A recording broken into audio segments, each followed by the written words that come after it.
Titon et l'aurore. Dans les cieux, lorsque les premières lueurs du matin transpercent l'obscurité, Éos, la déesse de l'aurore, fait son apparition, baignant le monde dans une lumière douce et dorée. Elle est l'une des divinités les plus belles et envoûtantes. Avec ses robes diaphanes teintées de rose et de pourpre, des reflets d'or dans ses cheveux, et une grâce intemporelle qui éclipse la nuit et annonce le jour. Chaque matin, Éos traverse les cieux, emportant avec elle l'éclat du nouveau jour. Mais au-delà de ses responsabilités divines, Éos connaissait les mystères de l'amour et de la passion. Un jour, alors qu'elle se promenait parmi les terres des hommes, elle posa son regard sur Titon, un jeune prince de Troie, d'une beauté telle qu'elle en fut frappée en plein cœur. Titon possédait une allure noble et un visage à la fois tendre et vigoureux, avec des yeux brillants comme des étoiles. Le jeune prince menait une vie simple, inconscient de l'attention de la déesse de l'aurore qui, séduite par sa beauté, en tomba follement amoureuse. Éos, habité par un désir irrépressible, enleva Titon et l'emmena loin du monde des hommes, au-delà des nuages, dans les palais d'or où habitent les immortels. Titon, d'abord surpris, se laissa envoûter par la présence lumineuse d'Éos. Leur journée était remplie de rires, de douceur et de discussions qui les rapprochèrent au-delà de toute imagination. Ils vécurent ainsi, partageant un amour unique et dévoué. Mais Éos, consciente de la nature mortelle de Titon, commença à craindre le passage du temps. Son cœur se serra en imaginant que cet amour parfait puisse être brisé par la mortalité de son bien-aimé. Éos décida alors de demander une faveur aux dieux afin de préserver leur bonheur éternel.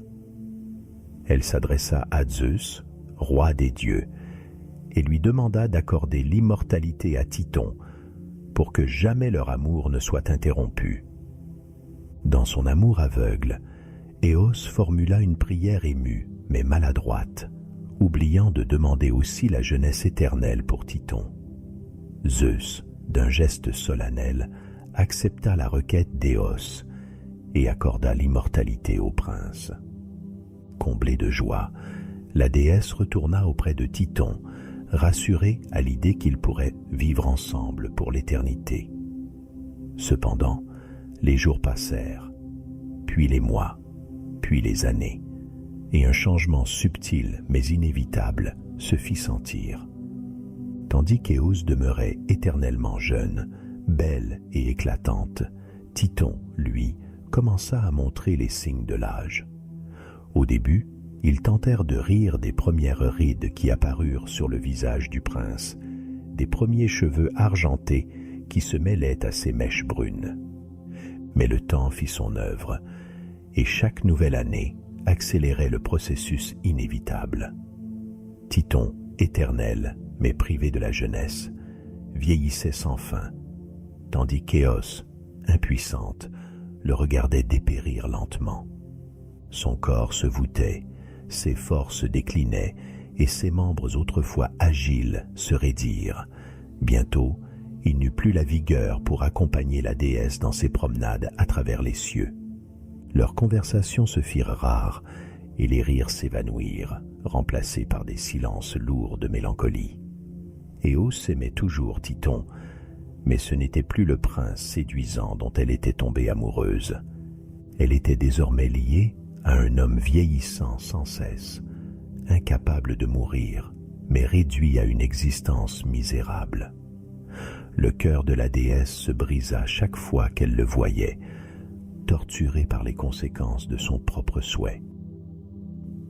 Le temps passa, et finalement, Éos, empli de tristesse, chercha une solution pour alléger la souffrance de Titon.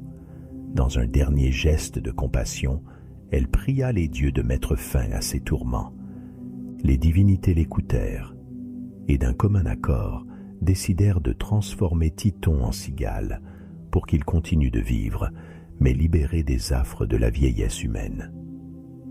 Ainsi, Titon fut métamorphosé en cet insecte chantant, une créature fragile mais immortelle, émettant un son mélancolique au lever du jour.